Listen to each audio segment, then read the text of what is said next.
கிராமத்தில் ராமு என்ற வனத்தொழிலாளர் வாழ்ந்தார். அவர் ஒவ்வொரு நாளும் காட்டுக்கு சென்று மரங்களை வெட்டி வீடு கட்டும் மரங்களை விற்கும் வழியாக வாழ்க்கை நடத்தினார்.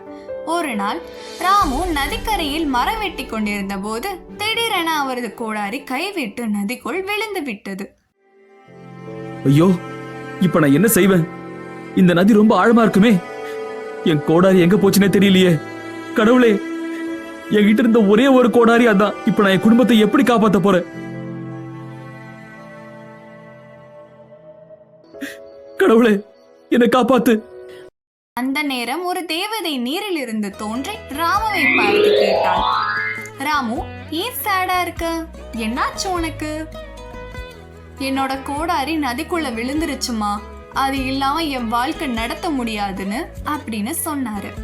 சரி, நான் உனக்கு எடுத்து தரேன் என்று தேவதை நதிக்குள் சென்று ஒரு வெள்ளி கோடாரியை எடுத்து வந்து கேட்டான். இது உனது கோடாரியா என்று கேட்க அதற்கு ராமு, இல்லை அம்மா, இது என்னோடது இல்லைன்னு சொன்னாரு. அப்படியா, இந்த தங்க கோடாரி உன்னோடதா அப்படின்னு கேட்க, இல்லை அம்மா, என்னோடது பழைய இரும்பு கோடாரின்னு சொன்னாரு.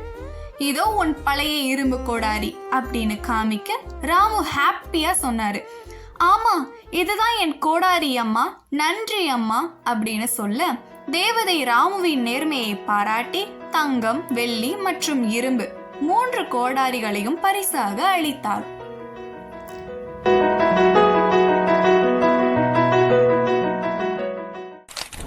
இதெல்லாம் பார்த்துட்டு இருந்தான் சோமு.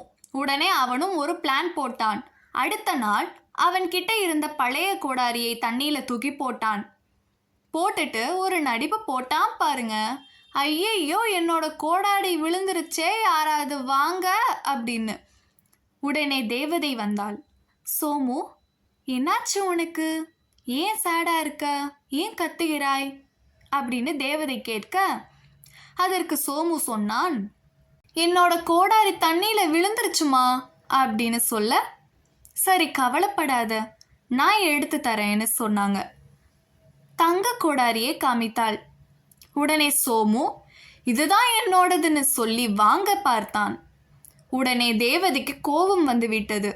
நீ பொய் சொல்லுகிறாய், உனக்கு இதுவும் கிடையாது, பழைய கோடாரியும் கிடையாது அப்படின்னு சொல்லி தேவதை மறைந்து விட்டாள். சோமு கிட்ட இருந்த கோடாரியும் போயிருச்சேன்னு வருத்தத்துல இருந்தான்.